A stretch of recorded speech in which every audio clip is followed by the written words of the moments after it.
Ever noticed how the shorter their replies get?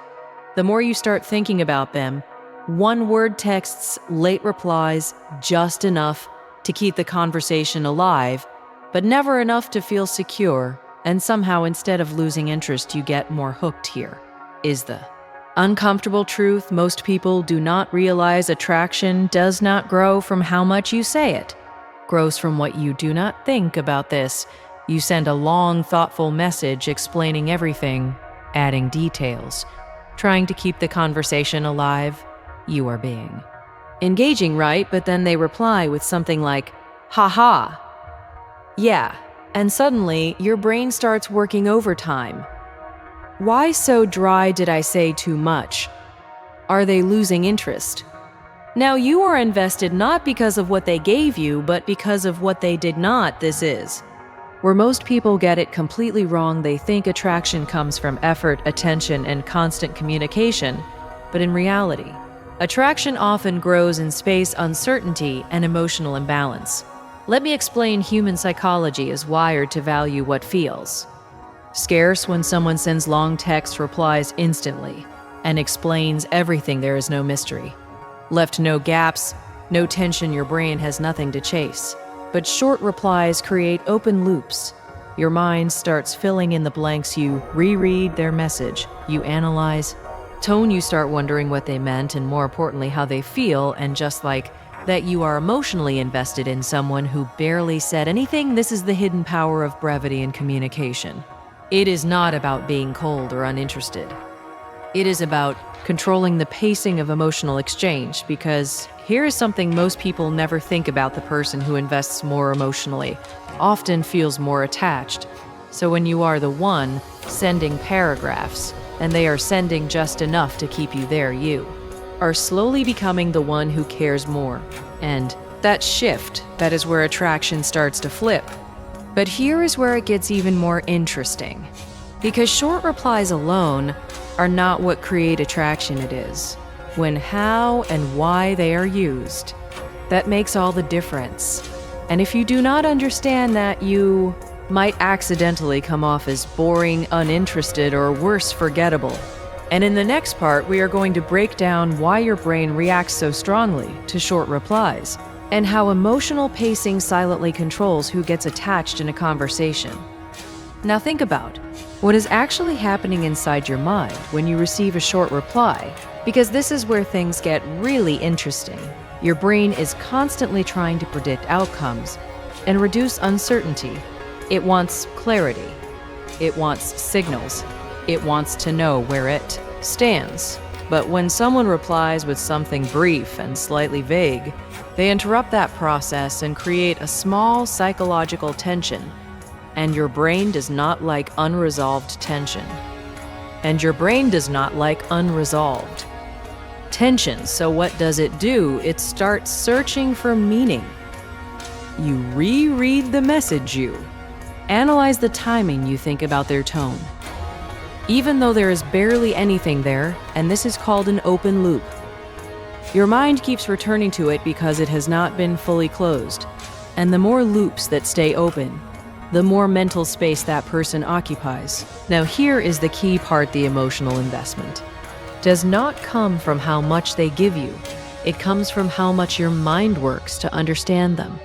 And that is why short replies can feel so powerful.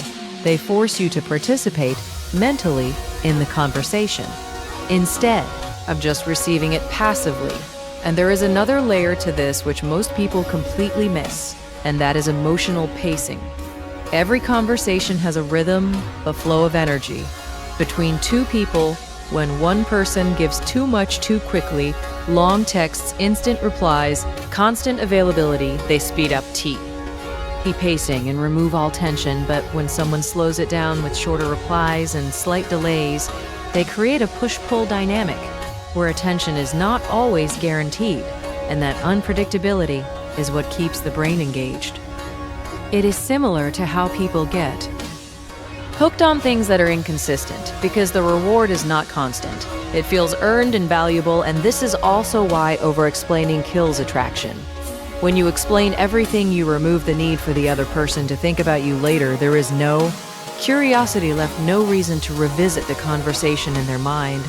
But when you leave things slightly open, slightly incomplete, you give their brain something to come back to, and that is where attraction quietly builds over time. However, this is also where most people make a huge mistake. They hear this idea and start replying dry on purpose, or acting cold, thinking that less effort automatically means more attraction.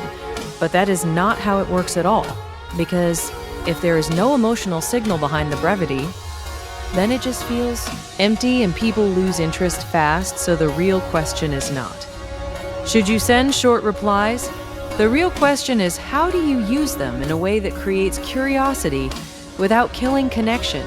And that is exactly what we are going to uncover next when we break down how to use this in a natural way without looking disinterested or playing obvious games. So now the real question is, how do you actually use this without coming off as cold, awkward, or uninterested? Because this is where most people mess everything up. They hear that short replies create attraction, and suddenly they start giving one-word answers, delaying replies on purpose, and acting distant. But instead of becoming more attractive, they just become forgettable. And here is why. Attraction is not about saying less. It is about saying just enough with the right energy behind. And a short reply only works when it still carries emotion, personality, or curiosity. For example, there is a big difference between replying with okay and replying with sounds interesting. Tell me more. Both are short, but one kills the conversation while the other keeps it alive without over-investing. The goal is not to shut down communication. It is to create space while still giving a signal that you are engaged. And this is where balance becomes everything. You want to match energy, not overwhelm it. If they send something simple, you do not need to respond with a paragraph, and if they start investing more, that is your moment to open up slightly. This creates a natural rhythm where both people are gradually leaning in instead of one person doing all the work. And another powerful shift you can make is focusing on ending conversations at a high point instead of dragging them until they die. Most people text until there is nothing left to say, and that is when replies become dry and interest fades. But if you leave a conversation while it is still engaging you, create anticipation, you give them a reason to think about you after it ends. And that is far more powerful than trying to keep the conversation going forever.